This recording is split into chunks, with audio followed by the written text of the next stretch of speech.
Sejam bem-vindas!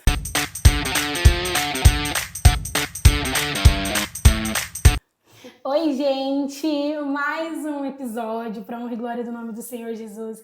Estamos ansiosas para aquilo que o Senhor vai fazer nesse momento, nesse episódio, porque vai ser lindo, maravilhoso. Estamos ansiosas. E nós não poderíamos deixar de compartilhar com vocês, né, onde nós estamos, que é aqui na CW15. Nós vamos deixar aqui o arroba para vocês. O espaço, ele é incrível, ele é todo climatizado, tem segurança 24 horas, tem uma recepção para que quando os seus clientes chegarem, né, eles sejam bem recepcionados, né? Tem diversas salas que você pode trazer o seu trabalho realmente, seja desde o administrativo, a psicologia. Então, fica à vontade. Tem podcast aqui também, sala de reunião, que é exatamente essa que a gente tá. Então, é isso. Só. Bom, gente, a nossa convidada de hoje é a Flávia. Oi, gente! Seja bem-vinda, Flávia. A gente está muito feliz de receber você aqui. A Flávia, ela é mãe, ela é casada também, e ela é formada em engenharia civil, gente. Acho que a gente tem a primeira formação, não, a segunda, na verdade, né? Engenharia civil. Engenharia civil e empreendedorismo. Vamos saber como que aconteceu isso aí. Conhecer você, como foi sua história, sua trajetória, como foi um pouco da sua conversão. Seja muito bem-vinda. Obrigada. Meu nome é Ana Flávia, eu sou a filha caçula de um casal de filhos, né? Eu conheci Jesus ainda muito nova, né? Com 7 anos nós fomos pela primeira vez na igreja e depois desse primeiro convite a gente nunca mais se desviou do caminho do Senhor, né? Eu desde criança quero ser engenheira, né? Eu tenho um tio desenhista, ele era desenhista da CESP, então ele desenhava grandes, né, estruturas. E eu sempre fiquei encantada na casa dele com a mesa de desenho dele, porque antigamente era uma mesa bem grandona de desenho, sabe? Tinha uma vassoura, várias réguas, né? Não era eletrônico o desenho, né, técnico. Então, eu ia na casa dele e eu ficava encantada pelos materiais do meu tio. Então, desde cedo, eu falava pro meu pai e pra minha mãe que eu queria ser engenheiro. Eu queria ser engenheira, eu queria ser engenheira, porque o meu tio falava, você tem que ser engenheira, porque ele era desenhista, né? Então ele falava assim, não, você tem que ser engenheira, você tem que se formar para você ter a mente da produção da questão, né? E aí, quando chegou na época do vestibular, eu já não sabia mais o que eu queria fazer, né? Porque você fica meio com dúvida, né? O que você vai fazer, o que você vai fazer? E eu falei, eu vou confiar naquilo que eu quis a vida inteira, né? Porque a vida inteira querendo uma coisa, né? E eu sempre tive facilidade com matemática, física. Então, assim, juntei o útil ao agradável, né? Porque o vestibular para engenharia é mais o peso, né, das matérias de exatas são maiores. Então aí eu prestei vestibular aqui em Marília. Eu não morava em Marília ainda, mas eu prestei vestibular aqui em Marília. Onde você morava? Eu morava em Tupã nessa época. Mas você nasceu em Tupã? Não, eu nasci em Ilha Solteira, porque os meus avós eram homens que trabalhavam em barragem, os dois. Uhum. E eu nasci solteira, mas o meu pai era bancário, então a gente mudou de muitas e muitas cidades, nós moramos. Entendi. E aí o que acontece é que quando eu prestei vestibular, eu morava em Tupã, aí eu prestei vestibular, passei no vestibular, voltei para Ilha Solteira, porque o campus de engenharia da Unesp, um é aqui em Bauru e o outro é lá. Uhum. E aí eu fui fazer lá, porque minha mãe falou que perto dos meus parentes ela deixava, né? E aí eu fui fazer engenharia lá e enquanto eu fazia engenharia lá, meus pais mudaram para Marília. Meu pai foi transferido para Marília. Então quando eu acabei a faculdade, os meus pais já moravam aqui, e aí eu vim para cá. Uhum. E aí eu procurei emprego, comecei a trabalhar aqui, e aí já conheci a igreja daqui, e aí já me enturmei aqui e aqui fiquei. Nossa. Mas assim, no geral, do início de tudo, é isso. Muito bom. E seus pais, eles se converteram? Você tinha? Então, o meu pai, assim, a gente não pode falar, né, das decisões internas de uma pessoa, mas assim, exteriorizar uma decisão, até hoje ele não teve, né? Então, meu pai foi o convidado para ir para a igreja, nós todos fomos, aí eu, o meu irmão e a minha mãe, criança, né, por causa da minha mãe, né, a minha mãe não parou de ir. Sim. O meu pai também vai. Meu pai é a pessoa que todo domingo tá lá, assistindo o culto. mas uma decisão Entendi. para se batizar, ter uma vida, né, de consagração assim, ele não teve. Então eu tive sempre essa influência na minha casa, né? Eu sempre fui cristã, mas na minha casa tem bebida, na minha casa tem música secular, os amigos do meu pai também são assim. Então, assim, eu sempre tive aqui os dois mundos ali por essa influência, né? Por essa questão do meu pai. Mas a minha mãe se converteu desde aquela época. E aí eu e meu irmão crescemos na igreja, mas meu pai é assim, ó, desde criança, desde pequenos, assim, 7 anos, se eu tinha 7, meu irmão tinha 9, né? Meu irmão mais velho. Se a minha mãe falasse que a gente deu trabalho na igreja, a gente estava perdido com meu pai. Meu pai é uma pessoa bem rígida, assim, com relação a comportamento, a disciplina. Então, ele não decidiu, mas ele era a favor e sempre estava ali para dar o suporte para minha mãe. Então, desde criança a gente vai à igreja, participa, tudo, e aí quando chegou, eu acho que eu tinha uns 10 anos quando eu me batizei, a gente já morava no Mato Grosso. E é muito interessante, porque lá no Mato Grosso, no batistério não é dentro da igreja, eles vão para uma fazenda fazer o batismo. Então eu e meu irmão, nós batizamos num rio, frio. Julho, gente do céu, era prova de fogo, eu acho. Meu Deus. Mas assim, é super, pra nós, experiência assim, marcante, né? E aí, a vida inteira, assim, nos caminhos do Senhor mesmo. Educada e com os princípios. Então eu sempre falo pra minha sogra até, né? Eu sei que a influência hoje que os adolescentes, os jovens e as crianças têm com relação à mídia, à globalização, a tanta informação maçante, né? Sobre várias áreas, né? Tem como. Tem como, porque eu fui uma criança numa casa dividida, eu fui uma adolescente que vivia com outras pessoas, eu fui uma jovem que foi morar em república, mas se você ensinar a criança no caminho que ela deve andar, se ela não for uma pessoa convencida, mas ela ser convertida, ela não desvia. Ela não desvia. Porque aquilo é o que ela conhece do que é viver. Eu, na época de faculdade, eu achava tão engraçado, porque assim, a minha mãe, o meu pai, ele é uma pessoa rígida, e uma das questões dele é nós sermos muito independentes. Desde criança a gente tinha que resolver. Para o meu pai é assim, não tem interferência, você tem que resolver. Então quando eu fui estudar fora, eu tinha 17 anos quando eu fui estudar fora.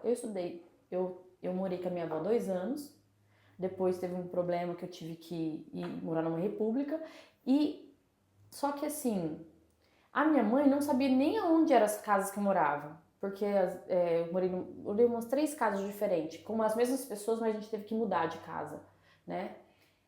A minha mãe não sabia muitas vezes aonde era a minha casa, mas os princípios que eu tinha na minha casa, eles eram aplicados aonde eu morava. Até os princípios alimentares. A minha mãe ensinou desde criança que a gente tinha que comer arroz, feijão, uma carne e um legume e uma salada. Na minha república tinha que comer o arroz, feijão, a carne, todo mundo tinha que comer. Porque que eu tenho uma postura de liderança que é nata, não é um esforço. E outra que os princípios foram realmente aprendidos. Então, eu tinha vários princípios que não precisava da minha mãe estar ali para que aquilo fosse aplicado. Era natural para mim. Minha mãe falava para mim, olha, depois da meia-noite, salva-se poucas coisas que as pessoas fazem de bem. Aquilo era uma coisa na minha cabeça. Então, quando eu fazia faculdade, quando eu ia dando meia-noite, eu falava, pessoal, vou embora. Eu falava, mas por que você vai embora? Porque eu vou embora. Sabe por quê? Porque a minha mãe nunca errou no que ela falou pra mim. E eu sempre entendi que ela não falava pra mim assim, pra me podar, porque é mal, porque realmente, as poucas vezes que eu ficava, eu via que as coisas que aconteciam não eram coisas relevantes que me impulsionavam pra alguma coisa melhor. E muitas coisas que aconteciam eram coisas que eram embaraços pra mim. Então, eu me colocava algumas regras por causa dos princípios que eu tinha. E eles nunca foram um peso pra mim. As pessoas acham, né, um dos ataques aos jovens é que eles se eles não tiverem uma vida louca, né? Uma coisa qual, meu Deus, a parte obscura da minha vida, tá perdendo tempo, nossa, não aproveitou a vida. Mas eu falo pro Alan que a gente tem que realmente cooperar, né, com as atividades dos juniores, dos adolescentes e dos jovens, em termos de atividades de distração, que vão ter momentos espirituais, mas vão ter momentos de divertimento, de agrupamento, né, de conversas. Por quê? Porque eu nunca senti falta disso da minha vida. Eu nunca fui uma pessoa que falasse, nossa, que vida mais pacata, olha lá, minha amiga que não anda nos caminhos do Senhor, nossa, que vida legal que ela tem, que ela sai, ela bebe. Eu nunca tive isso. Porque elas sempre estavam numa situação ruim no outro dia. E eu tava bem. Eu tinha saído, eu tinha me divertido com os meus amigos, eu tinha ido para um acampamento, eu tinha ido para um intercâmbio de igrejas. Eu sempre tinha uma história legal para contar. De onde a gente tinha ido, com quem eu tinha conhecido, o que a gente tinha feito. E sempre eram coisas que traziam saúde para minha vida. E muitas das minhas conversas com elas estavam chorando, elas estavam desgastadas, elas estavam desvalorizadas. Porque essa era a consequência das escolhas.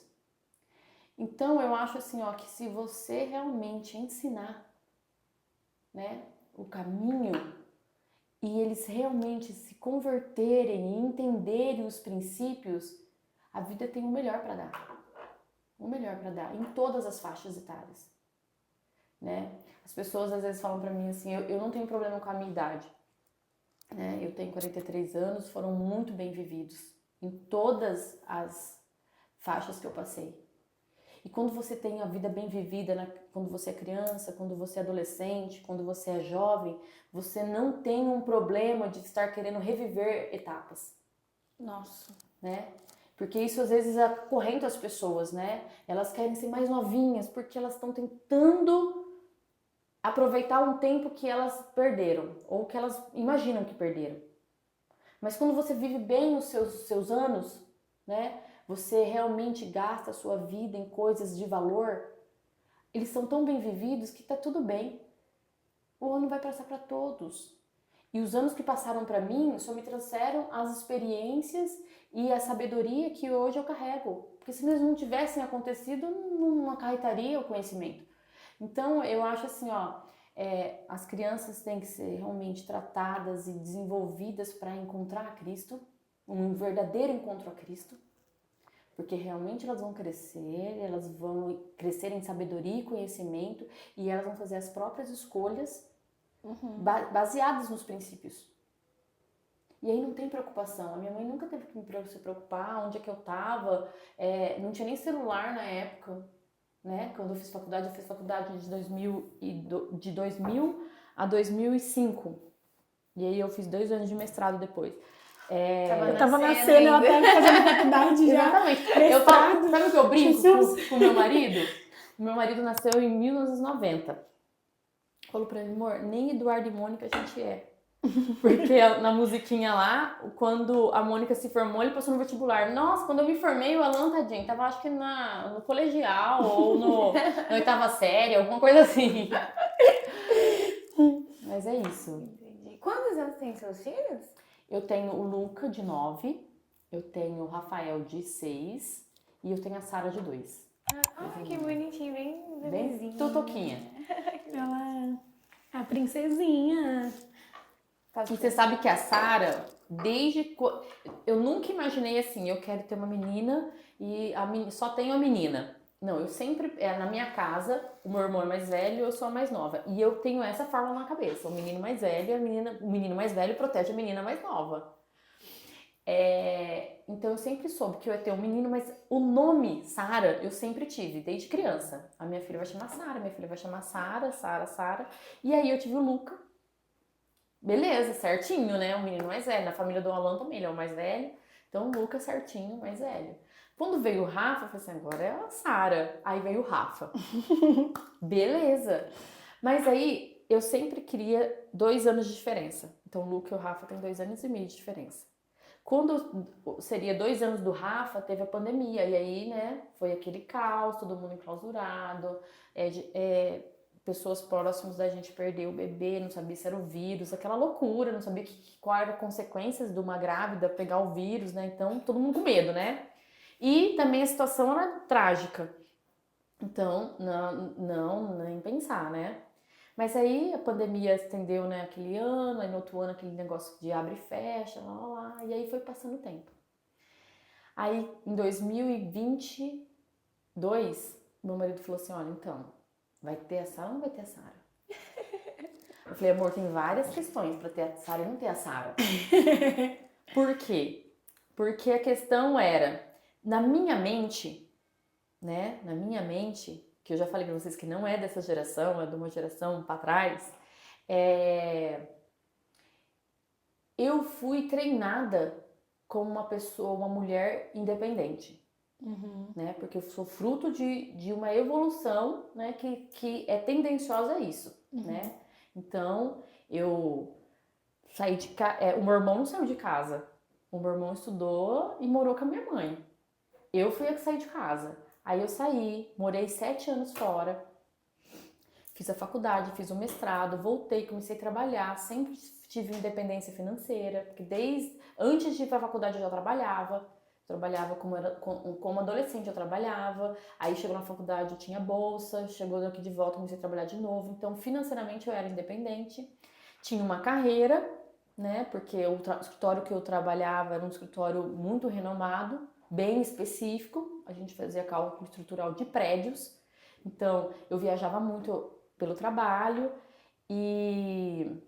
só que na minha mente, os princípios que eu já tinha, né, aprendido, eu tinha certeza que eu ia casar.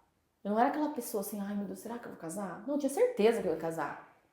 Embora eu não tivesse o marido, né, mas eu tinha certeza, eu não tinha uma convicção que isso ia acontecer. Então não era uma coisa que ai meu Deus, me preocupava. Será que vai acontecer? Com quantos anos você tinha quando você começou a pensar, tipo, vou casar? Não, eu acho que assim, ó, por exemplo, eu nunca fui uma pessoa namoradeira. Eu não gostava das pessoas. Era assim. Ela é exigente. Não é exigente. Sabe o que acontece? Eu acho que tem pessoas que têm uma facilidade de gostar das outras e outras pessoas que não têm essa facilidade. As minhas amigas. Eu gostei dessa resposta, tá? Então, as minhas amigas do colégio sempre estavam, Flávia, ai, você viu fulano? Ai, eu vi fulano. Ai, você viu? Aí sofria porque o fulano não olhava. Eu nunca tive essa paixão, sabe, assim, pelas pessoas, assim. Eu sempre gostei de ter amizade com as pessoas, né? E como eu tinha um irmão, eu tinha muitos meninos na minha casa. Então eu sempre tive amigo menino. Eu sempre tive amigo menino. E então eu namorei bem cedo. Eu namorei com 14 anos. Mas, gente, nem vai valer como namoro aquilo lá. Porque assim, era. Eu namorei 5 meses um amiguinho meu da igreja. Nossa, era. Minha mãe. Eu falei pra minha mãe, mas você não tinha juízo? Por que você deixou? 15 anos, mãe. Flávia, era aquele namorinho igual de quadro. Dá da mão até de longinho, assim, ó. Ah, que fofo. Eu falei, mãe, o mundo é outro, minha filha. Não existe esse namorinho de quadro. Pô, mas vocês eram. E a gente era mesmo. Mas foi uma tolice. Minha mãe. Aí eu só sei que. Então, pulando esse, eu comecei a namorar, eu tinha mais de 20 anos. Entendeu? Então, assim, eu era já a louca, né?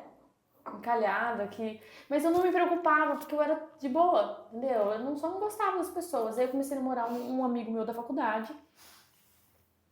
Primeira conversa com ele, eu falei, olha, você sabe que, assim, eu sou diferente, né? Eu vou te explicar uma coisa, né? Eu sou diferente, né? Mas ele era muito meu amigo. Aí ele falou, lógico que eu sei. Diferente como? Ele falou, lógico que eu sei. Eu falei, não, então, você sabe, né? Primeiro, você vai passar aí na igreja normalmente comigo. Não tem isso, não tem isso, não tem isso, não tem isso, não tem isso. O que pode ser normal para as pessoas não tem nada a ver com a minha vida. Não, mas eu sei. Por quê? Porque os meus amigos da faculdade eram as pessoas que já me protegiam, por quê? Eu não ficava Numa faculdade de engenharia, gente, na minha sala era 50 alunos e 8 meninas. Nossa. E a minha sala, que era engenharia civil, era a sala que tava bombando de menina. A engenharia elétrica tinha uma e a engenharia mecânica tinha 2. Então, de 150 pessoas que entravam, tinha 11 meninas. Então, era um assédio o negócio. Uhum. Mas eu era diferente. E os meus amigos, depois que de 5, 6, não, e convivência, porque eu fazia uma faculdade integral, era o dia inteiro com as pessoas. Era cedo, tarde à noite minhas aulas. Entendeu? Então, assim, aquela turma que andava comigo, a gente tava uns 8, os meninos já tinham compreendido. E as meninas, aí é truta mesmo, né? Porque não tinha concorrência comigo, né? Amiga neutra, um anjo, entendeu? Neutro. Então, o que acontece? O Vitor, que era esse meu namorado, ele já compreendia todas as minhas peculiaridades, porque ele convivia comigo há mais de 3 anos. Os meus próprios amigos já falavam pros caras, ó, ela não fica, nem adianta. Se você quiser, assim, conversar, ser amigo dela, beleza, mas assim, de resto, meu filho, esqueça. Então, ele já fazia uma barreira.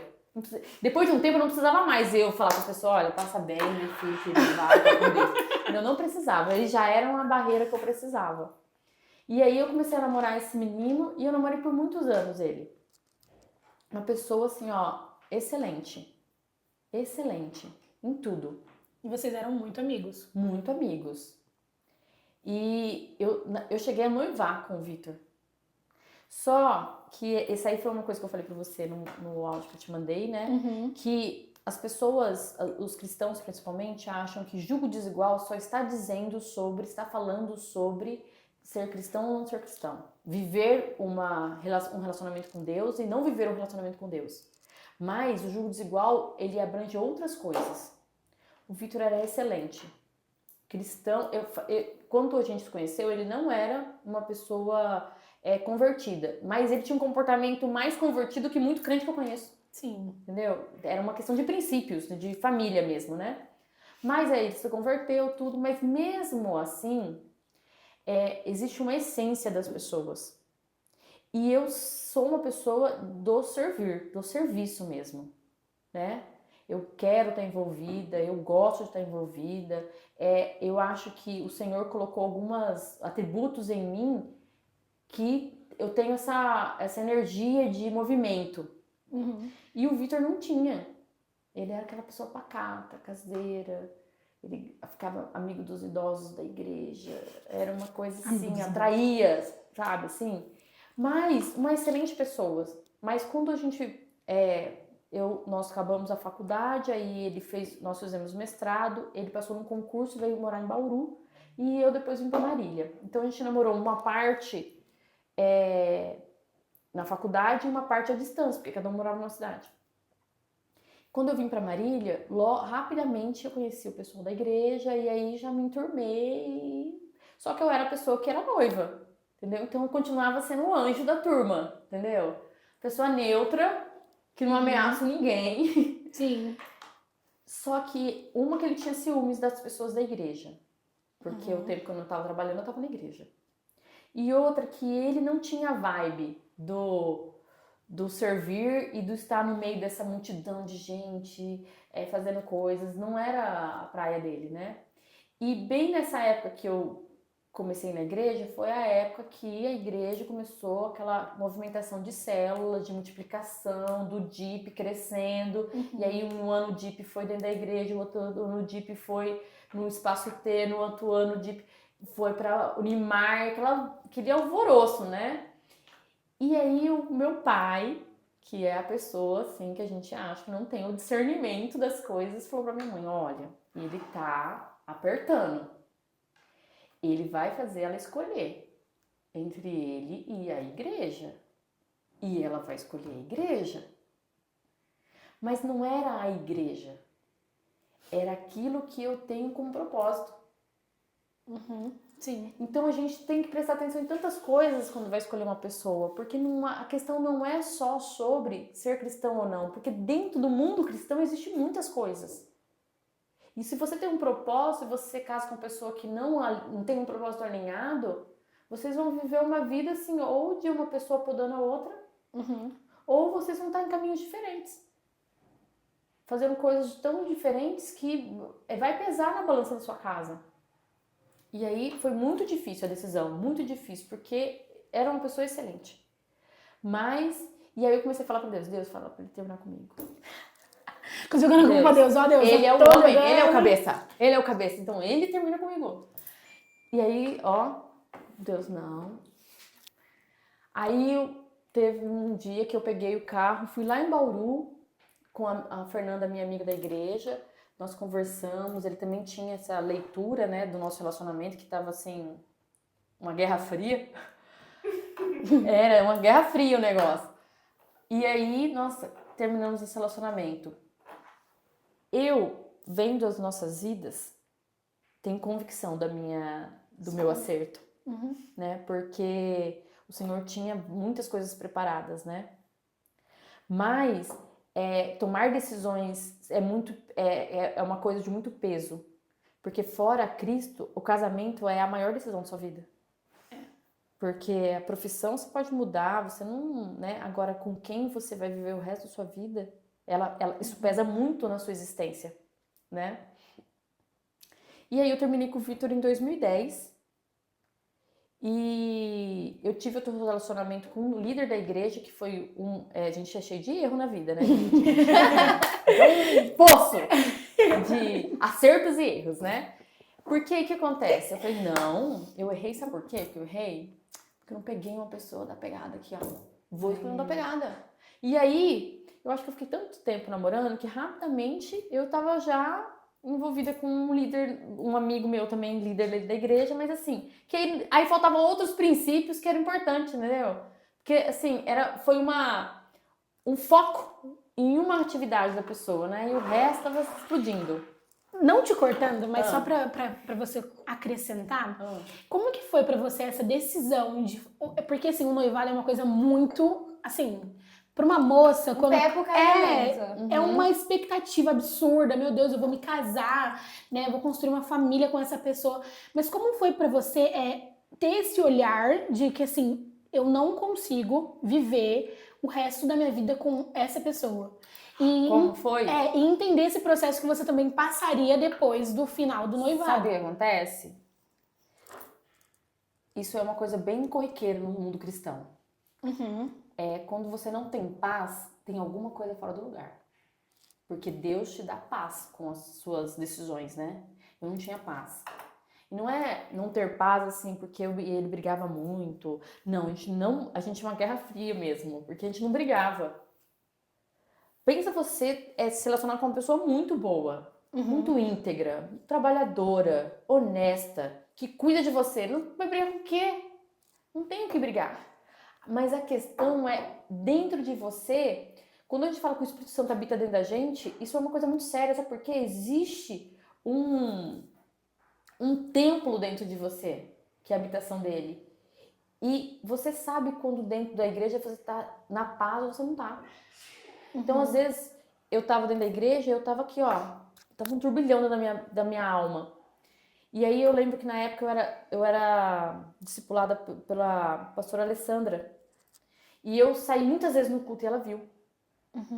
Aí ela me pegou lá fora e falou pra mim assim, o que tá acontecendo? Eu falei, eu tô sem paz. Eu não tô conseguindo ouvir a palavra. Ela falou, não, a gente vai marcar com o pastor. E aí, eu falei, eu achei que ela... marcar com o pastor, que pastor, né? Palavras ao vento, né? Sim. Chegou na segunda-feira, ela me ligou e falou assim, eu tenho horário com você hoje, com o pastor domingo, tal hora. Eu falei, pelo amor de Deus, não faz isso comigo. Eu só falei que eu não tava com paz, mas calma lá. Não faz isso comigo. Ela falou, não, a gente vai resolver isso aqui agora. E aí eu tive várias horas com o pastor Domingos, por quê? Porque eu tinha outros problemas de família. Eu tinha um problema de família de adultério. Então, talvez dentro dos meus medos existisse uma insegurança sobre casamento. Eu tinha o problema de não ter paz, eu só não tinha paz. E da onde não tinha paz? Você briga muito? A única coisa é que a gente não se alinhava. E com o passar do tempo, as coisas foram ficando, eu orando E vivendo, orando e vivendo, foram ficando mais claras, até que é dia completo. Entendi. Entendeu? E aí não tem pra onde correr. Deus fala de várias maneiras. E uma das maneiras é com ter dia completo na sua mente as suas decisões. Então não tinha o que fazer, eu só tinha que executar. E aí eu fui executar e assim, como eu fui criada numa independência muito grande, eu nem falava dos meus pais. Eles viam que eu O que estava acontecendo? tinha uma coisa fora do lugar. Um dia eu cheguei em casa e meu pai tinha visto uma banda lá pra tocar no casamento. Jesus. Eu entrei em casa, minha mãe falou assim, o pai foi ver a banda lá, não sei o que, lá. Eu passei reto. Aí a minha mãe foi lá e falou assim, nossa, deixou a gente falando lá na sala? E eu com a cara assim na minha cama. Aí ela falou, gente, você não tá ouvindo? Aí eu falei, eu não quero ouvir nada do casamento, nada. Aí a minha mãe falou, vixe, né, mandou meu pai lá. Que é uma pessoa quieta, meu pai é uma pessoa quieta. Fico pensando o que passou na mente dela, né? Aí o meu pai sentou na cama e falou, o que tá acontecendo? Comecei a chorar. E eu não sou uma pessoa de chorar. Se eu estiver chorando, você vai lá que tá acontecendo alguma coisa. Aí eu falei pro meu pai, eu não quero ouvir nada. Ele falou assim, então acho que é bom vocês conversarem, porque isso não é normal. Uma noiva... Não era a véspera do casamento porque não tinha data. Não conseguia pôr uma data. A pessoa tava, né, sem paz, não conseguia pôr uma data. Não é normal. E eu lembro que a minha mãe comprava aquele monte de revista de noiva, sabe? Sabe, pra ver vestido, um monte. Eu tinha pilhas assim, ó. E eu acordava de madrugada, olhava aquilo, começava a orar, falava assim, Deus, eu não tenho a felicidade. E era tudo mentira a felicidade das modelos, né, gente? Elas estavam rindo lá, mas é mentira, né? Mas eu, na minha mente, falava assim, Deus, eu não tenho essa alegria aí, ó. Vou casar com que cara? Né? Me ajuda, tem uma coisa erradíssima aqui. Mas aí teve a decisão porque era claro como o dia feito na minha mente. Que tinha as peças não estavam no lugar certo. Aquilo ali não era um acerto. E aí eu terminei e eu tinha um grupo na igreja, né? Que eram os meus amigos de convivência. E eles colaram em mim. Porque eles acharam que eu ia assim... morrer, né? Mas quando você executa a ordem de Deus, Deus te dá a paz. A paz que eu não tava tendo, eu comecei a ter. Então tava tudo bem. Então às vezes a minha amiga Fernanda, né, que andava comigo, falou assim pra mim, tá tudo bem, Flávia? Eu falei, tá tudo ótimo. Na verdade, Fernanda, de vez em quando eu tenho que fazer uma carinha assim, né, porque as pessoas estão esperando, né, a minha morte. Então assim, eu não posso, tá tudo ótimo, você tá? Tá tudo bem, tá tudo bem. Tranquila. Mas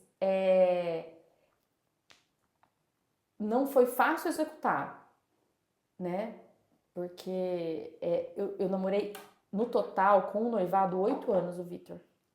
Caramba, Meu Deus, é muito tempo. Uma vida, eu estraguei todos os álbuns da família, eu acho. Porque pensa, casou prima, casou primo, né? É muitos anos, né? Você no meio da família. Conhecia todo mundo sem imaginar. A família já tinha um apego também, né? Exatamente. Velório na minha casa. Mas, com o tempo, tudo entrou no lugar. E aí o que acontece? Eu tive esse impulso, comecei a namorar outra pessoa porque ela trabalhava. Porque pra mim, a grande vilão do negócio era a pessoa não ser do movimento, do servir, lá, e aí eu esqueci todo o resto pra pessoa que serve. E aí não deu certo. Rapidamente não deu certo. E aí eu voltei pro meu movimento de sempre de boa. Eu tô de boa. Sempre tô de boa. E aí já tinha uma outra questão. Quando eu terminei com o Vitor, eu já tinha 29. Eu já comecei a ser uma das mais velhas da galera toda. E eu passei a ser uma das mais velhas por muito tempo, né? Porque aí o pessoal vai casando, vai saindo dos jovens, lá, e eu tô lá. E aí todo mundo passou a ser mais novo que eu. E aí eu tinha uma super preconceito com gente mais nova. Porque Tu não consegue um menino maduro da tua idade vai pegar um mais novo, minha filha. Vai ser uma arruaça. Eu tenho preconceito também com pessoas mais novas. Super preconceito. Então eu tratava os meninos do grupo, do DIP, igual eu trato o irmão mais novo. Eu cuido de você. Eu sou a irmã mais velha. Então eu tinha muita amizade com os meninos e eu sempre a pessoa, e outra, eu era a pessoa que já trabalhava há muitos anos, eu tinha uma carreira, eu tinha condições financeiras, eu tinha o meu carro, então eu era uma pessoa de suporte. E fiquei naquela situação. E eu, o pastor Domingos, né, sabe que o pastor Domingos é casamenteiro, né? Nossa, muito. Então o pastor Domingos já tentou de lá, de cá, de minha filha, vamos lá, né? E eu falei, pastor, obrigado. Eu agradeço, mas eu passo. E por muitos anos assim, né? Porque aí passou o tempo. E o Alan entrou na igreja adulto. A história do Alan é bem diferente da minha, né? Porque o Alan, ele se converteu com 20 e tantos anos. Então o Alan teve toda uma vida bem mundana, bem de beber, fumar, ter vários relacionamentos, aquela vida bem recheadinha, bem típica. E outra, o Alan, os pais se separaram com ele muito novo, então o Alan teve todos aqueles problemas de ter uma identidade distorcida, de ter que provar que é alguém, então era aquele cara briguento na rua, aquele cara que tinha um monte de namorada, então assim, foi bem típico, né, a vida do Alan, bem de uma pessoa que não teve estrutura familiar. Então, aquele jovem bem conturbado. E o Alan, ele é uma pessoa com carisma. Então, ele é aquela pessoa que sempre tem gente em volta. Ele é da festa mesmo. Então, o Alan fazia uns open bar. O Alan vivia nessa loucura. E aí, o Alan teve um encontro com Cristo. Foi no Fácil de Homens. Nem foi de jovens, ele foi no Fácil de Homens. Num final de semana, ele estava fazendo uma festa na casa dele. No outro final de semana, ele estava convertido para a vida inteira. Sabe aquelas... Eu falo que a conversão do Alan é miraculosa, assim, sabe? Aquela pessoa... o padrasto dele falou hoje pra mim, Flávia, num final de semana eu abri a geladeira, ela tinha cerveja de cima a baixo. No outro final de semana, o Alan foi e voltou outra pessoa. Pra nunca mais. Daquela pessoa, assim, que perde todos os amigos, da igreja pra locadora, da locadora pra casa. Então, e aí, eu acho engraçado, né? Porque às vezes a gente tá procurando, né? As meninas estão procurando alguém, tá assim, olhando pra fora, porque... Mas as pessoas, Deus coloca as peças nas nossas vidas. Eu não tava caçando pra começar, porque eu tava bem ocupada trabalhando. Mas o Senhor coloca as peças, porque o Alan chegou do nada. Do nada, assim, ó. E o Alan não era da minha rede. Né? Nessa época, os jovens, tinha quase 2.000 jovens na igreja, então era muita gente, era muita. E outra, a gente envolvida com célula, você tinha um monte de célula para cuidar, e aquele povo que andava com você, então assim, cada um tinha um grupo bem separado. E o Alan era da Jordão, eu era da Jericó, então a gente tinha vida assim, mal se via na igreja.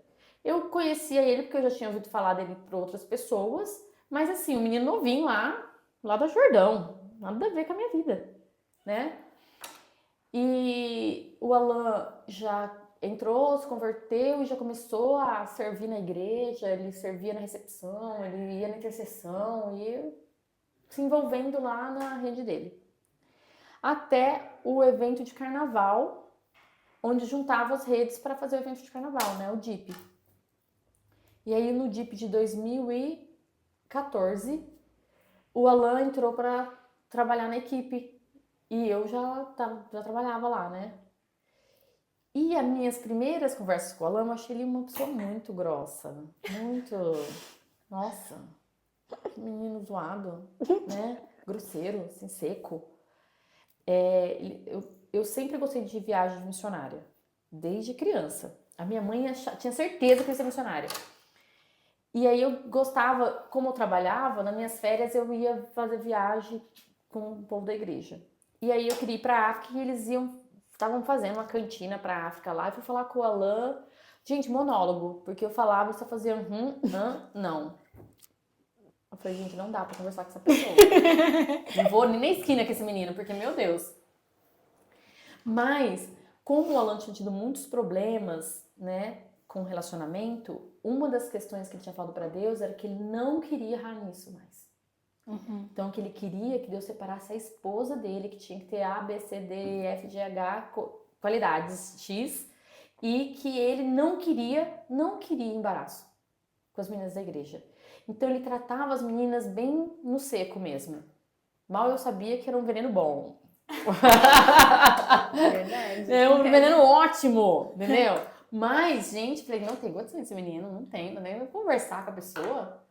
Mas aí, no evento de carnaval, ele estava na equipe. E eu era o financeiro e ele era o externa, que as festas que tem à noite, né? Na chácara, que tem que alugar, o que vai fazer na chácara, o que vai ter de comida. Então, a gente tinha que tratar muita coisa. E eu falava pra Maria, minha amiga, né? Que era inseparável.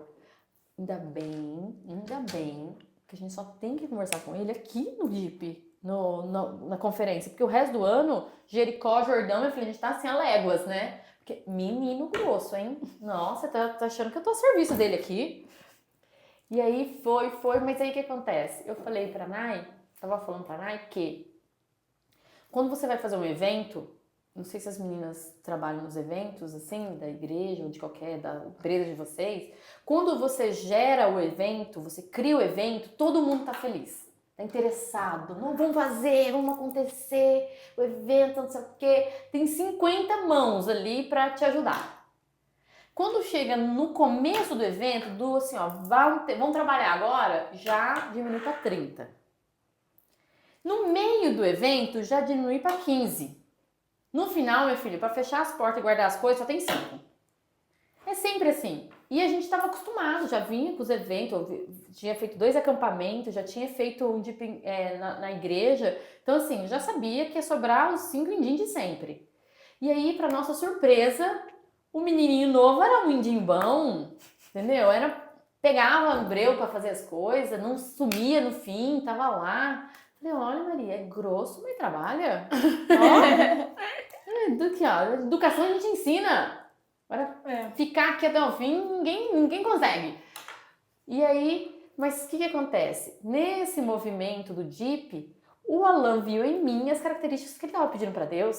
E aí, a cada dia, ele ficava mais perto. Aí um dia colocou a irmã dele, que não ia na igreja, para ir lá cortar tomate com a gente para um churrasco. Eu falei, gente, o que essa menina tá fazendo aqui? Quem que é ela? Não, era a irmã do Alan. Eu falei, meu Deus. Oi, fofa, vamos cortar então. Por quê? Porque ele queria que ela me conhecesse, pra ela ver, né, sei o quê, lá, tudo armado já. E aí passou o DIP, né, e o Alan virou truta, amigão, porque a gente que trabalha é amigo. A gente engole os probleminhas, né? E aí o Alan virou amigo, e o Alan virou amigo bem próximo, bem assim. Acabava o culto, o Alan tava aqui. Onde vocês vão? Ah, eu não sei, a galera tá vendo aí onde vai. Ah, não, então eu vou onde vocês forem. Bem de boa, assim. E eu, assim, pra Maria. Será que ele vai com a gente? Porque eu não era acostumada. Aí eu tava falando pra Nai que isso a gente tem um problema social na nossa sociedade e igreja. Por quê? Os meninos da igreja são assim, todo mundo vive naquela sociedade pequena ali, né? Ouçam isso, meninos. Isso é uma chave, ó. Tô entregando uma chave aqui, ó, na sua vida. O que acontece?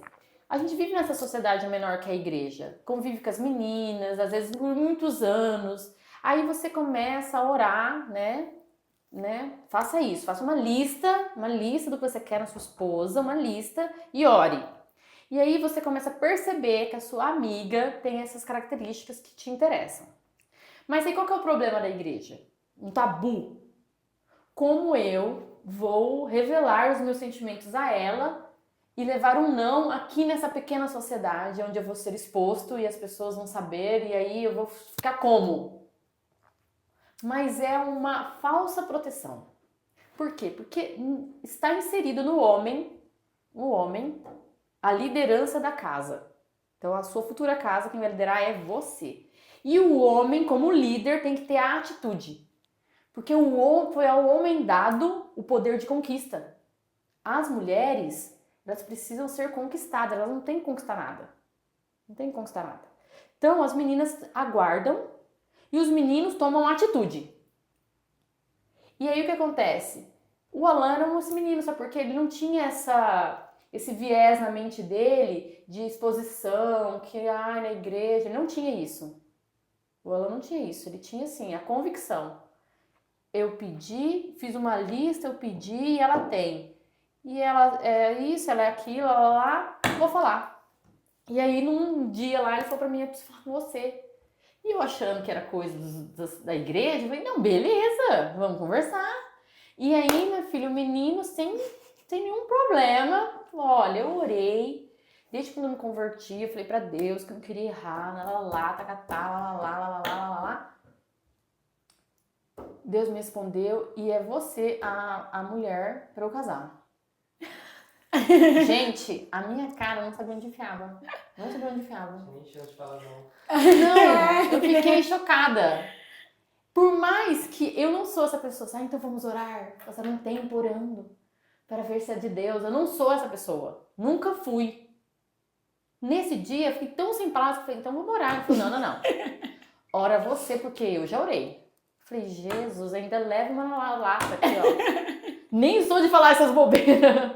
Não, porque eu não acho bobeira. Eu acho que cada pessoa tem um jeito de agir, né? Porque normalmente eu já orei pras coisas, porque eu também tava percebendo. Porque se os outros estavam percebendo, mas eu não tava esperando naquele momento.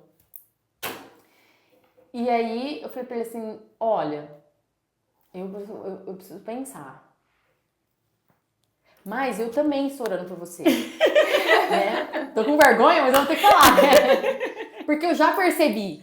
Porque as pessoas estavam percebendo. Porque o Alan não tinha nenhuma preocupação de colar em mim na Maria e minha filha ficar a noite inteira colado. Sendo que as pessoas não tinham... Não é assim que os meninos agem, né? Mas ele não tinha isso. Então, assim, pra ele tava de boa. Vou colar, não sai daqui. Você daqui do lado dela não sai. Daqui do lado dela não sai.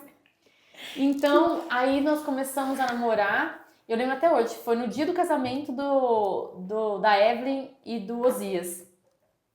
Nós começamos a namorar aquele dia, e aí tinha eu falei pra ele assim, olha, só que tem uma questão. Como eu sou líder de rede, né, tem um monte de gente que você vai precisar conversar. Não é só com meu pai. Porque a gente tinha essa direção, né? Então, por exemplo, ele conversou com meu pai, ele conversou com o casal que me discipulava, que era a Aline Medeiros e o Dr. Eduardo. Ele conversou com o pastor Claudinei, que era pastor dos jovens na época. E ele conversou com o pastor Domingos, porque o pastor Domingos, casamenteiro na minha vida por muitos anos, né? Ele precisou. realmente queria, tá? Não, ele era decidido. Menininho novo, mas decidido. E eu tenho uma pequena história no meio disso tudo. No último ano de acampamento, o Alan, eu sempre fiz inscrição dos eventos do DIP. Então eu fazia uma mesinha e ficava fazendo inscrição. E eu tava na mesinha ali na Goiás, na frente da cantina ali, com a minha mesinha com a Maria de inscrição. E os meninos fazendo alguma coisa do DIP na nossa frente, assim, depois de um culto. Uhum. E o Alan falou alguma coisa muito extraordinária. Ao ponto de eu ficar paralisada, pensando, nossa, esse menino tão novinho. Mas, gente, eu já orei, eu já jejuei pra lembrar o que foi, mas eu não lembro. Porque foi uma coisa tão extraordinária que eu, na minha mente, falei assim, nossa, Deus, o menino é, né, novo, convertido, né? Nossa, mas isso aí não é normal, não é normal. Aí, tô quieta na minha, né? Porque eu sempre fui quieta. Com relação a isso, eu sempre fui de boa, assim, ó, centrada aqui. Aí nós saímos, eu, a Maria eu esqueci o nome da minha amiga, gente. Que loucura. Saímos nós três, sempre saiu junto. A Natália Ferrari. Aí eu falei pras meninas assim, meninas, tô orando um negócio, semana que vem eu conto. Aí elas, nossa, não vai fazer isso com a gente. Por que você começou a falar então? Já que não vai falar. Por que você começou a falar? Eu falei, não, porque eu precisava pôr pra fora isso. Mas o que sobre o que é? Eu falei, não posso contar. Ela tá, ai, não. Então deve ser muito bom, porque se você não pode contar um motivo de uma oração, nossa, deve ser muito louco. Eu falei, gente, acalma o coração de vocês, por favor. Mas, gente, não deu uma semana de oração, por quê? No meio da semana, o Alan veio fazer a inscrição na minha mesa. E eu tava lá nas minhas orações, né? Quietinha, ó. Fingindo que eu tô morta aqui, ó. Meu, na hora que ele assinou e colocou 23 anos, eu falei, nossa, Senhor, esquece. Esquece. Nossa, Senhor, obrigado, Jesus, porque o Senhor responde. Esquece, esquece. Jamais, jamais. 23 anos, criança. Vamos atravessar a rua. Não dá. Não dá. E, gente, passou um ano. Porque isso foi pro acampamento. A gente foi começar a trabalhar no DIP, no outro ano. E assim, por nada, assim, ó, quem que é externo? Ah, é o Alan, alguém tem o telefone dele? Tipo assim, morto. Tá fora de cogitação. E aí você vê que é engraçado? Tanto que às vezes, agora não mais, né? Mas quando a gente casou, eu olhava pra ele assim, ó, e começava a rir. Eu não acredito que eu casei com você, é muito engraçado. Gente, que loucura. E aí, o que acontece? Nós começamos a namorar em 18 de abril. Em setembro, o Alan me pediu em casamento. E dia 22 de abril do outro ano, nós nos casamos. Foi bem rápido. Aí, no outro ano, eu tive o Luca. Passou 2 anos, eu tive o Rafa. Então, em 4 anos, eu conheci, casei e tive 2 filhos. É uma aceleração, entendeu? Uma aceleração. Né? Todas as minhas amigas falam assim, Flávia, incrível. É incrível a história. Tipo assim, ó, vup. Mas, eu que tenho isso realizado na minha vida, eu vejo muito a mão de Deus. Porque quando você é fiel mesmo, assim, ó, fiel mesmo. Porque assim, ó, o Senhor sabe do meu coração com relação ao relacionamento. Eu sempre levei muito a sério, assim, ó. Eu nunca brinquei com isso. Por mais que eu tenha tido 8 anos, era 8 anos sérios, eu era uma pessoa séria no meu relacionamento. Então, eu sempre levei os princípios de Deus para dentro dos meus relacionamentos e sempre vivi eles seriamente. Nunca foi banal o meu relacionamento.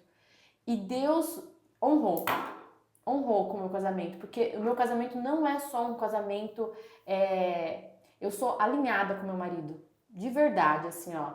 O Alan, ele é tão apaixonado pelo Senhor quanto eu, ele ama servir, ele tem esse coração de servo, ele é implacável na execução das coisas, tipo assim, nossa, é uma luva o negócio, entendeu? Então, quando a gente começou a namorar, era assim, ó, o Alan de um lado do outro, ele na rede dele, eu na minha, e aí a gente tinha confraternização da rede, eu ajudava na rede dele, ele ajudava na minha, cozinhou na minha confraternização, assim, ó, sabe, assim, ó, quando eu olhava para aquilo, eu falava, Deus, agora eu sei.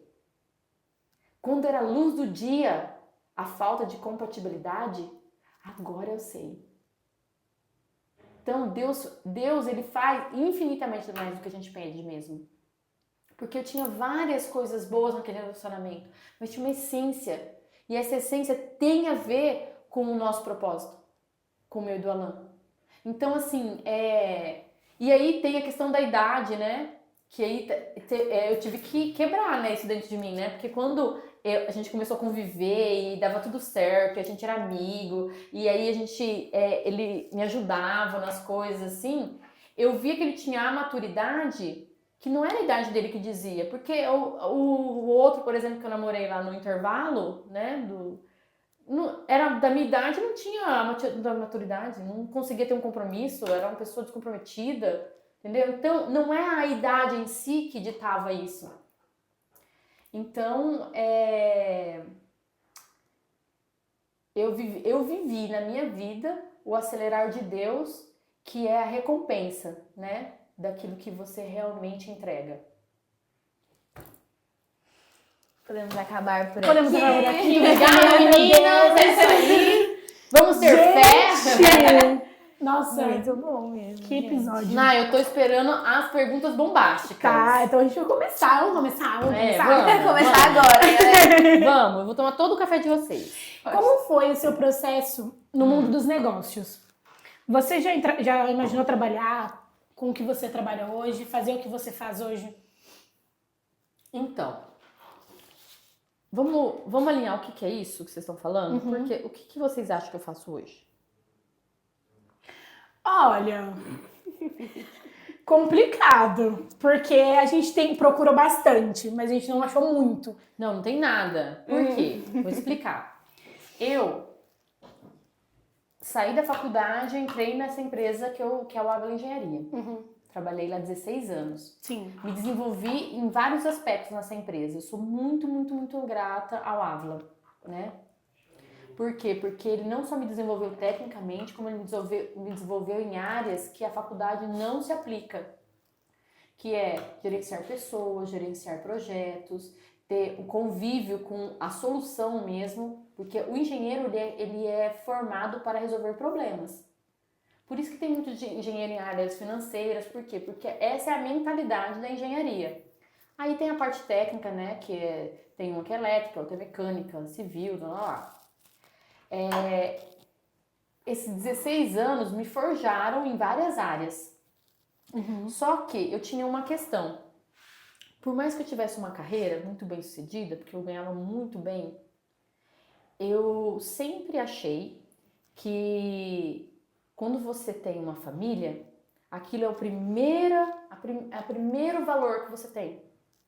E quando você tem filhos, os filhos são dados a você, para sua guarda. Por mais que o mundo hoje esteja, né, evoluído, desenvolvido, e aí tem escolas integrais, tem babá, tem funcionário, tem as atividades que as crianças podem fazer, nada, ao meu ver, nada substitui a guarda dos pais. E essa guarda vai muito além da questão que a sua parte financeira pode descobrir. Porque a parte financeira, o que você pode proporcionar financeiramente, não cobre a sua presença. E aí o que acontece? Eu tive nosso pensamento quando comecei a namorar o Alan é assim, ó. Eu falei pra ele assim, olha, eu sempre acho assim, ó, a gente casa, porque quando eu casei com o Alan ainda fazia faculdade. Lembra que eu casei com um menino 8 anos mais novo? Eu tinha uma carreira, mas o Alan fazia faculdade. Aí eu falei assim, não tem problema. Não tem problema, e era uma faculdade ainda integral. Não tem problema, porque financeiramente eu tô resolvida, né? Então aí você se forma, aí passa 2 anos, né, pra você se estabelecer, e aí eu paro de trabalhar pra gente ter filho, né? Porque eu já casei com 33, né? Não posso esperar a eternidade, né? Não dá. Verdade. Então, beleza. Só que esse é plano, né? Nós fazemos planos, mas a última palavra não é nossa, é do Senhor. Então, beleza, casei. Só que eu nunca tinha tomado remédio na vida.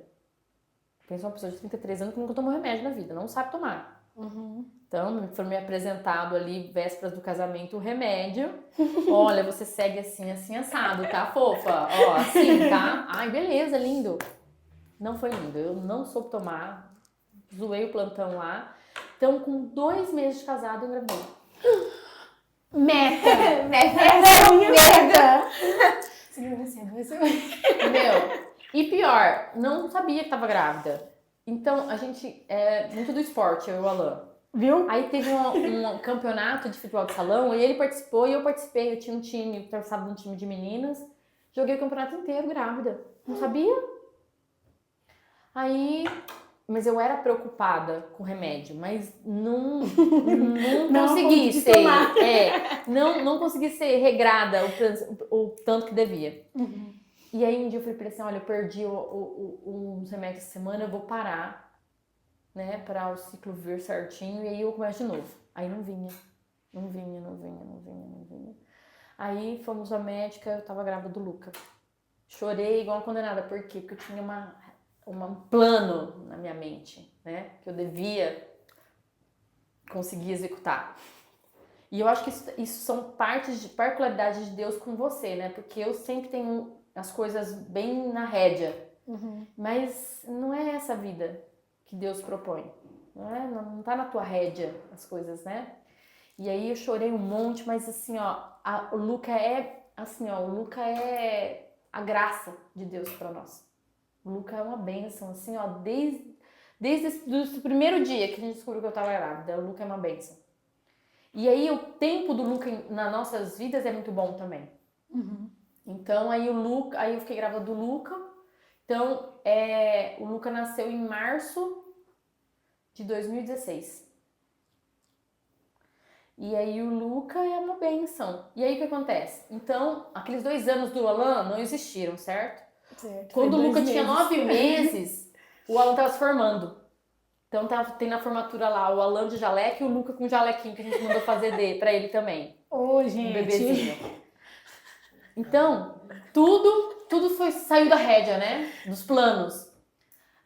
Aí o Alan com a clínica, tá, não sei o que, desenvolvendo, porque aí tem que estabilizar a parte financeira da casa para trocar, né?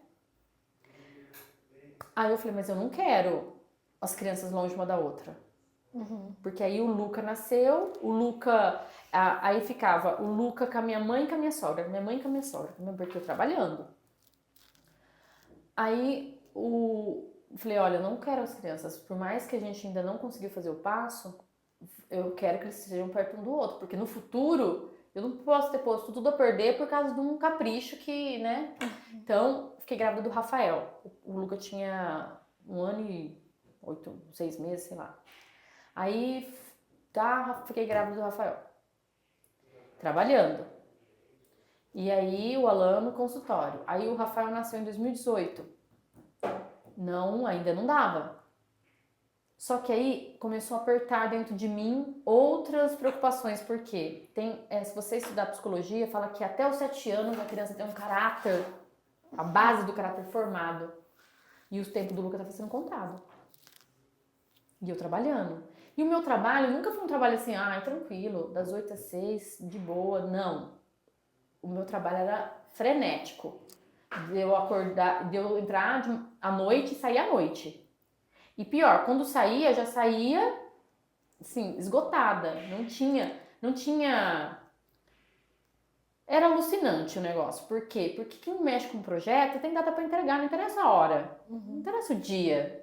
Se é domingo, tem que trabalhar domingo, tem que trabalhar sábado, tem que viajar. Então eu tinha uma vida muito desgastada. Então era uma rap lá em casa, né? Porque chegava à noite, todo mundo em casa. De dia, as crianças nas avós e o Alan trabalhando. Aí chegou 2020, que era luz no fim do túnel, né? Aí fechou tudo. Aí o Alan zerou o consultório, porque o consultório passou a ser, a odontologia passou a ser a profissão de maior risco entre todas, por causa do spray lá, do motorzinho, que aí espalhava o vírus, não sei o quê. Então, assim, loucura. Então, quando chegou a pandemia, tipo assim, não tem saída mesmo agora. Porque, assim, a engenharia civil explodiu, eu tava trabalhando no home office, mas eu trabalhava das 4 da manhã às 10 da noite, trancada num quarto, com as crianças bicudando a porta, porque elas queriam entrar. A minha parte do trabalho era de revisão do projeto, então não posso ser interrompida. Então, 2020 foi um ano dificílimo para minha casa. E aí, 2021, aí o Alan começou a mexer com a parte de mídia, paralelo à odontologia. Aí o Alan migrou de profissão em 2021.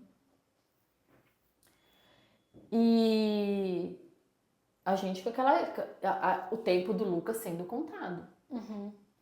Até que em 2022 o Alan falou pra mim, da Sara, né? Vai ter a Sara ou não vai ter a Sara? Eu falei, então, mas a gente tem umas questões. Primeiro, a gente morava num apartamento. Eu falei, não tem condições mais aqui. Primeiro que depois da pandemia a gente tava, assim, querendo pular do apartamento. Né? Um apartamento com 4 pessoas enclausuradas, não dava. Então eu falei, a gente tem que mudar pra uma casa, a gente tem que ter a Sara e eu tenho que sair do emprego. Não são compatíveis esses objetivos.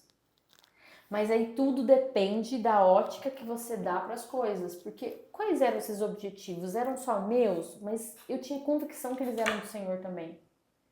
Porque eu tenho convicção que o Senhor criou a família como base de toda a estrutura da sociedade e é a maior forma dele se apresentar às pessoas.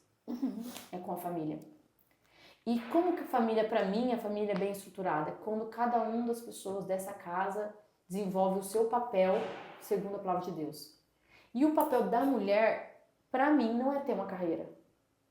Ela pode ter uma carreira, ela é capaz de ter uma carreira. Mas o maior fruto de uma mulher é quando ela serve a casa dela. Ela serve bem os filhos, ela suporta bem o marido. Não suportar de aguentar, mas de dar suporte. Então, para mim, a minha carreira era secular. Por mais que a minha carreira foi o sustento daquela casa por tanto tempo, mas ela era secular. Eu não via a hora de largar ela. Porque os meus filhos estavam ali, aos meus olhos, crescendo aos meus olhos, sendo que não estavam sobre o meu domínio. Porque, gente, uma pessoa que trabalha e tem uma carreira de verdade, primeiro, sabe aquela palavra do Senhor que fala assim, que a gente não consegue servir a 2 senhores? Isso não é só para servir ao Senhor, ou você é do inimigo, ou você é de Deus. Isso é para tudo na vida. Se você for fazer uma coisa bem feita mesmo, as outras coisas não vão estar sobre os seus olhos. Verdade. E era isso, eu tinha uma carreira muito sólida, muito bem construída, trabalhava afinco mesmo, mas aí a minha família estava ali, crescendo na mão das pessoas que me davam suporte. E aí o aluno falou assim, não, mas se essa é a prioridade da nossa casa, a gente vai executar, mesmo que nossos olhos não vejam. E aí, então tá bom. Então, em janeiro de 2022, eu pedi demissão. Eu não tava grávida ainda, da Sara.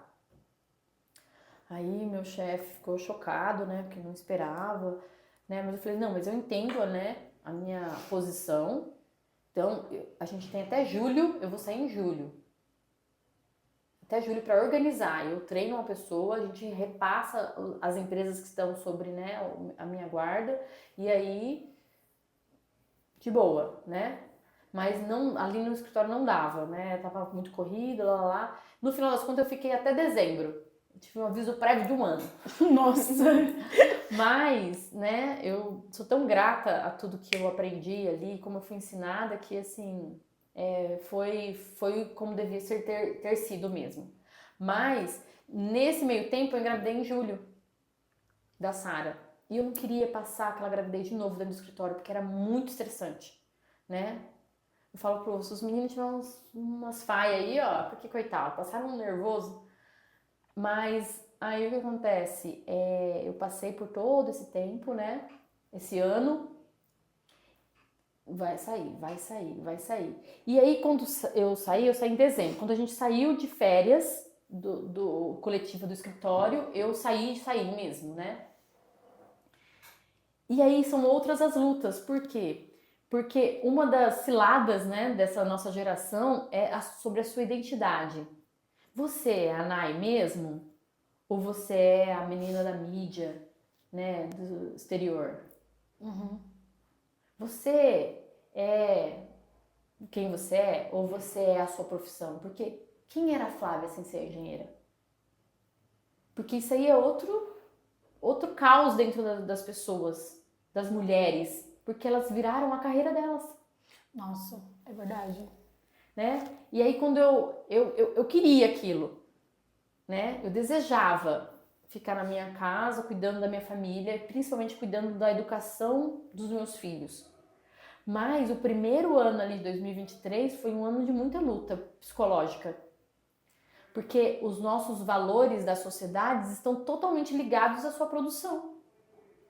Né? Se você não produz, quem é você? Você não é ninguém. Quem é você? Como as pessoas falam, quem é você na fila do pão? Sim. Entendeu? Mas, quais eram os meus princípios? Quem eu era na palavra? Porque eu saí para fazer aquilo que eu tinha mais valioso. Porque ser engenheira lá no escritório, tinha alguém que podia ser no meu lugar. Falei pro meu chefe, falei, aqui no escritório, assim, agora você não vai conseguir colocar alguém no meu lugar. Você vai ter que colocar 2. Até a pessoa se desenvolver, né, para gerenciar aquilo que eu gerencio, ok, você vai ter que pôr, né, dividir as minhas coisas para 2 pessoas. Mas com o tempo, elas se desenvolvem e vai lá para onde eu vou, só tem a mim. Não tem quem faça por mim. Não tem quem olhe por mim, quem zele por mim daquelas pessoas. e da forma que eu quero fazer, porque tem forma de fazer diferente, né? Mas do jeito que eu acho que o Senhor me entregou, só eu posso fazer. Porque, gente, hoje esse mundo de informações, ele é bom para tantas coisas e para muitas coisas que a gente já sabe que é ruim. E para as que são ruins, são bem ruins. O ataque psicológico às crianças são muito grandes. Muito. Dentro de uma escola cristã, bombardeio. É pior de quando a gente era criança, que a escola era municipal, entendeu?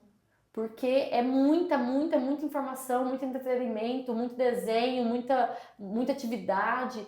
E aí, não é só uma questão de educação, é uma questão emocional que tem que ser desenvolvida das crianças, né? E quando eu chegava do trabalho, nem eu tinha psicológico para analisar e eles já tinham também se curado pelo dia. Porque quando chega da escola que você vê que a pessoa tá com a cara desfigurada, que aconteceu alguma coisa, que alguém falou alguma coisa, que alguém tocou em alguma coisa, entendeu? E aí ali é a hora de você remediar. Agora, depois que passou a tarde inteira, a criança já se distraiu com outra coisa, você já não pega mais. E aí já vai ficando ali no subconsciente, até quando cresce. E aí você já não conhece quem é o seu filho. E nem ele sabe quem é você. Então, eu decidi gastar a minha vida para os meus. Financeiramente, alguma casa, um salário é melhor que 2? Nenhuma. Mas o financeiro na minha casa ficou em segundo plano. Porque o primeiro plano era fazer daquela casa um lugar onde a palavra de Deus ela é desenvolvida, processada e aplicada de tal forma que todas as famílias da terra são abençoadas por aquela casa. Então, essa é o que nós decidimos como família. Então, hoje eu não trabalho mais fora de casa. Trabalho bastante em casa. Mas fora de casa eu não trabalho mais e por um tempo indeterminado. Eu parei de ser profissional? Não parei. Meu conhecimento está aqui, ele não vai ser desgastado pelo tempo. Eu pretendo, ir me reciclando com o tempo. Quando eu decidi parar, e eu falei para as pessoas, porque internamente na minha casa isso era já sabido por todos, mas para as pessoas, eu nunca sou uma pessoa de me expor. Então, quando eu decidi, falei com o meu chefe, muitas pessoas do escritório vieram falar comigo. E uma delas, uma pessoa de carreira também, uma mulher, falou para mim assim: você vai se arrepender, porque você vai se doar, eles vão crescer e eles não vão valorizar. Aí você vai ter perdido sua carreira e também vai perder os seus filhos, porque eles vão embora. Falei, então, mas é que você tá achando que eu quero ganhar alguma recompensa. E eu não tô querendo ganhar recompensa. Eu quero cumprir o meu papel. Porque quando o Senhor me deu os filhos, Ele deu a mim essas flechas. Fala que os filhos são como flechas na aljava. E quem tem que lançar essa flecha sou eu. Eu não posso terceirizar o meu papel. E quando as flechas forem, eu não tô querendo que elas voltem para me dar uma recompensa, para me valorizar. O meu valor tem que estar naquilo que eu faço, conforme a palavra do Senhor para mim. Então, para mim tá tudo bem. Eu vou executar aquilo que eu reconheço na palavra como o meu papel, meu dever. E no futuro, eu vou trabalhar. Eu volto não sei se é ser engenheira, não sei se eu vou abrir um negócio. Eu tenho uma capacidade tão infinita de realizar coisas. Nossa. Neste momento, o que eu tenho que realizar é a criação dos meus filhos e suporte ao meu marido. Esse momento é isso. No futuro, Deus sabe o que vai acontecer, E quantos planos o Senhor não coloca na nossa mente, dia após dia, pra gente ir gerando aquilo em oração, em desenvolvimento, E aí é assim que nós estamos hoje, Graças a Deus hoje bem melhor, Que as flechas na minha mente já não existem mais. Porque no primeiro ano, filho, eu era caçada na minha mente pela minha falta de produtividade. Falava com ela assim: nossa, eu tô exausta, mas eu não fiz nada. E como não fez nada? Quem que fez isso? Quem que cuidou dos finanças? Quem que levou? Quem que lá? Fui eu. Mas, falei pra ele, mas e isso rende no quê? Um dia eu, com a mente toda atacada, falei pro meu marido assim, fala pra mim um negócio. O resultado do que eu faço hoje é os meninos, quando for grande, for gente boa, ser gente honesta, trabalhadora, crente, é isso? Aí meu marido, tô com medo de responder. Falou, linda, acho que é. Falei, tá bom. Ele falou, meu Deus, sua resposta é só essa. Eu falei assim, não, eu só queria saber. Porque o que acontece? Quando você trabalha, a curto prazo você tem uma recompensa. Você tem o seu salário, você tem uma recompensa de subir de cargo. Agora, uma mãe, uma esposa, é um longo prazo. A sua recompensa, se você não tem um marido que tenha as convicções do Senhor, ele não é aquela pessoa que se te incentiva com palavras. Graças a Deus eu tenho essa pessoa. Meu marido é essa pessoa. Meu marido, ele está tão certo como eu do meu papel e de qual é a recompensa dele por isso. Então ele é aquela pessoa que me afirma, me abençoa, me elogia. Mas eu sei que em muitas casas não é assim. Então a pessoa tem que ter uma convicção própria, muito forte, né? Pra ela saber que ela está na posição que ela tinha que estar e que, assim, não importa se o mundo tá falando que o certo é uma carreira, você ser uma milionária, você ser bem-sucedida, você ser a diretora, não importa. Importa que eu tenho meus filhos e eles precisam ser educados de uma maneira excelente. E a excelência vem com presença, não vem com bens. Então,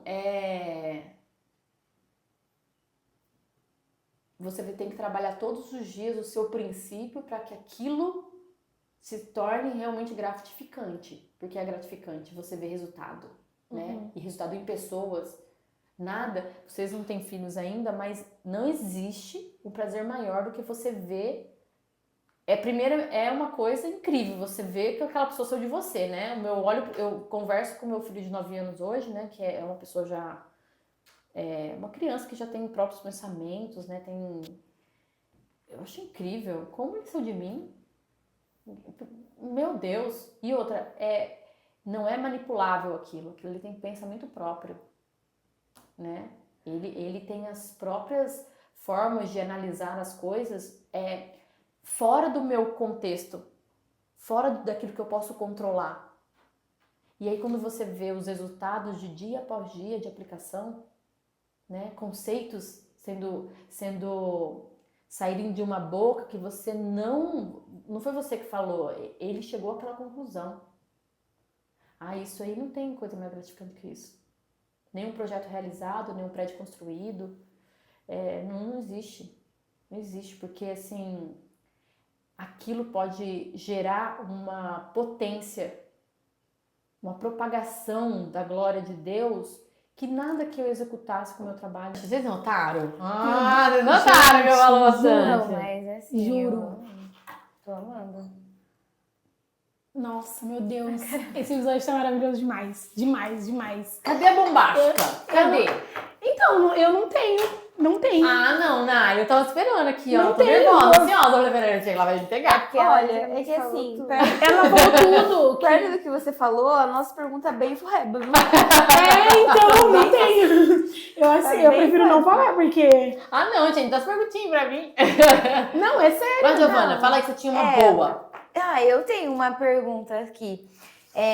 Você já passou por uma fase de desânimo? Como que você lidou com isso? Nossa, Foi o que ela contou, tá vendo? Você já contou tudo! Olha, foi desanimador o primeiro ano, sinceramente. Porque, primeiro, eu nunca fui acostumada a fazer as coisas de casa. Nunca eu não soubesse. Graças a Deus, eu tive uma ótima criação. A minha mãe, ela trabalhou parte da minha adolescência. Mas a minha mãe me ensinou assim, ó. Me ensinou a fazer comida, me ensinou a lavar roupa, passar roupa, limpar a casa, fazer tudo. Eu saí de casa com 17 anos uma mulher completa, capaz de fazer tudo. Que não é o que a gente tem hoje, né? Hoje em dia você vê umas meninas aí que Jesus me ajude. Os meninos fritam ovo e ela, como quebra? Entendeu? Tá assim. É verdade, tá? Então, graças a Deus eu tive essa formação, mas nunca tinha... Na República tinha que fazer, né? Que não tinha faxineira, tudo, mas assim, fazia com a faculdade integral ali, então fazia aquele tapa, né? Agora, ter o domínio de uma casa, que tem ainda um monte de gente, aí é outros 500, né? Então, o primeiro ano foi bem sofrido. Por quê? Primeiro tinha essas coisas de casa que eu não era acostumada a fazer frequentemente e não tinha o salário, né? Uma pessoa que tem salário desde se conhece por gente, chegar num mês assim, zero depositado, assim, né? É uma tensão, né? E outra, depender totalmente do Alan. Porque o Alan sempre administrou a nossa casa, mas assim, toda a minha confiança agora está sobre o que ele gera. Não está mais na sua mão. Porque você sabe a capacidade que você tem de gerar. Entendeu? Então, estar dependente assim foi uma guerra. Entendeu? Então, no primeiro ano foi um ano muito difícil. 2023 foi um ano muito difícil, porque eu tinha muitos processos porque quando a palavra de Deus fala assim, ó, o espírito tá pronto, mas a carne é fraca, isso é real. O meu espírito estava pronto. Eu tinha convicção dos meus princípios. E eu tinha convicção de onde eles estavam alicerçados. Mas a carne é fraca, porque aí quando eu apertava, eu esperneava. Mas segura no princípio e anda no processo, né? E aí Deus foi trabalhando e trabalha até hoje, né? Porque assim, nem todo dia você acorda de vida plena, não é todo dia. Tem dia que você tá mais TPM, tem dia que você tá cansada, mas todos os frutos te demonstram que o caminho tá certo, né?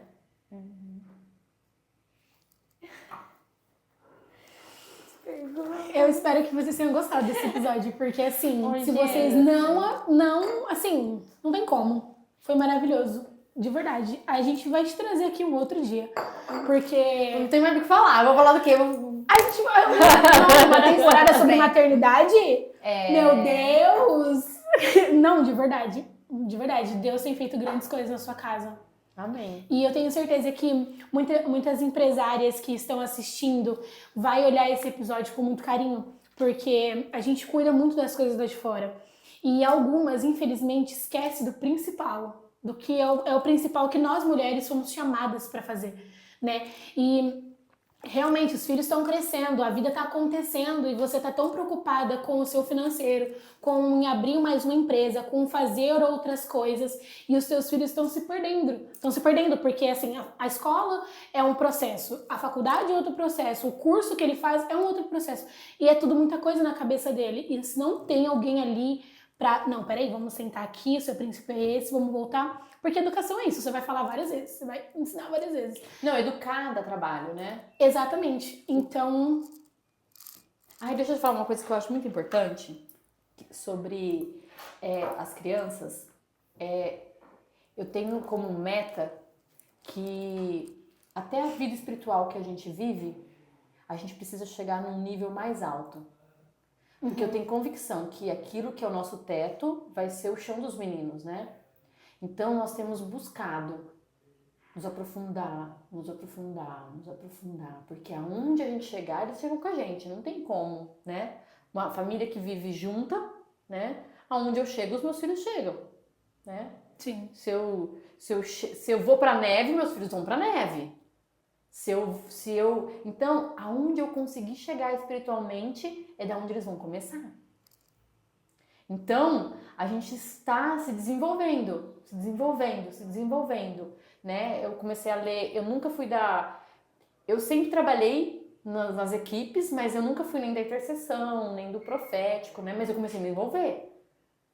Por quê? Porque eu quero que os meus filhos vivam uma realidade de que Deus fala. E não só vejo os traçados de Deus em vários momentos, mas ele fala a cada coisa que eu pergunto. Porque ele fala com os profetas. Tanto os da Bíblia quanto os de hoje. Então por que não vai falar com os meus? Então nós temos nos preparado, nos colocado à prova em muitas coisas para que o espiritual nosso seja mais profundo, para que os meninos comecem de um lugar melhor. E isso tudo é trabalho. Tudo tem que se conciliar com o trabalho do meu marido, com o meu trabalho, com o meu lidar com eles, porque para você se engajar em algo novo, dá trabalho. Sim.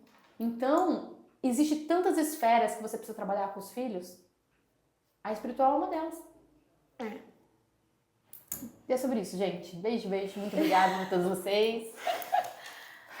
Nós queremos, assim, encerrar esse episódio agradecendo a nossa parceria também com a Diferente Jeans. E nós vamos deixar a arroba deles aqui também, dizer que é uma loja incrível. Temos 2 lojas aqui em Marília, inclusive. E a gente espera muito que vocês vão lá, conheçam, porque o jeans é incrível, é maravilhoso e foi uma parceria vinda da parte de Deus também pra gente. E nós recebemos eles com muito carinho. Flávia, muito obrigada pela disposição do seu coração, porque a gente amou. Eu tenho certeza que as meninas receberam também muito da parte do Senhor. Forjou nosso caráter hoje como mulher, como futuras esposas, como esposa, como futuras mães. E eu tenho certeza que você aí de casa também foi muito abençoado, porque é impossível não ter sido abençoado.